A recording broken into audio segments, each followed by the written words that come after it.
Bumili ako ng bagong electric fan. Galing din to sa Shopee. Tignan natin. Ngayon lang to dumating.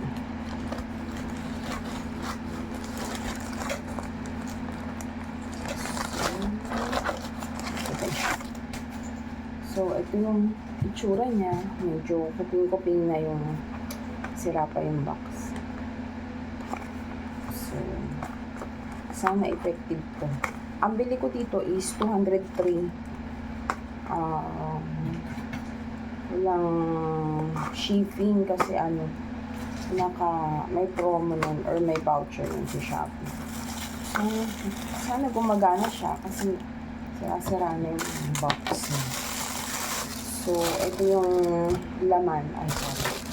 Ito yung laman niya. Ito yung maliit na fan. At saka USB cord. Usually, USB cord na lang naman talaga yung kasama.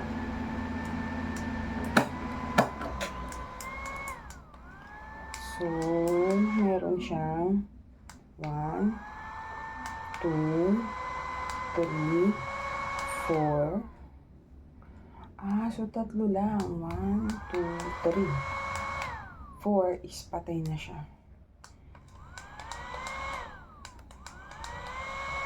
Hindi siya ganun kalakas, no? Pero medyo maingay siya. Baka hindi siya ganun kalakas kasi hindi pa ito na-charge. Ngayon pa lang.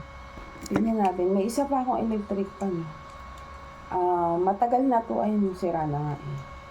So, tingnan natin kung sino yung mas malakas. Kung ito ba o ito. Ito naman is 1, 2, 3, 4, 5 siya. Yan. Medyo malakas. Medyo malakas pa rin. Matagal na kasi ito. Kaya siguro hindi ganun kalakas yung... Tsaka mas matahimik to, no, kumpara dito.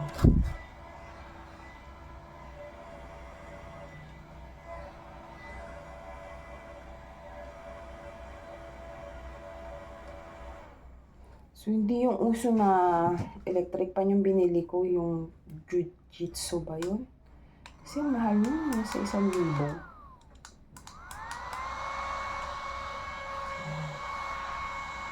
So, para sa akin, ang malakas itong luma ko, no? Baka kasi hindi pa na-charge. Pero, para sa akin, ito ang malakas kumpara dito. So, yun lang, guys. Akala ko sinawawa lahat, naiwan ko sa opisina. So, kaya bumili ako ng bago. Pero, okay naman siya kasi mas malakas yung luma ko. Hindi ganun kalakas to. I-charge ko muna siguro. Tapos, tatry ko gamitin mamaya pagpasok para malaman ko kung okay siya. Or yung luma ko na lang gagamitin ko kasi yun yung mas malakas. So, yun lang, guys. Thank you. Sa Shopee ko to binili. Post ko yung link. Siguro rating is 3, mga ganun. Kasi yung quality rating is 3. Kasi hindi ganun kalakas. Tapos nung dumating pa, medyo sira na. Hindi natin alam kung nagbagsak na ba or what. So, yun lang, guys. Thank you for watching. Bye-bye!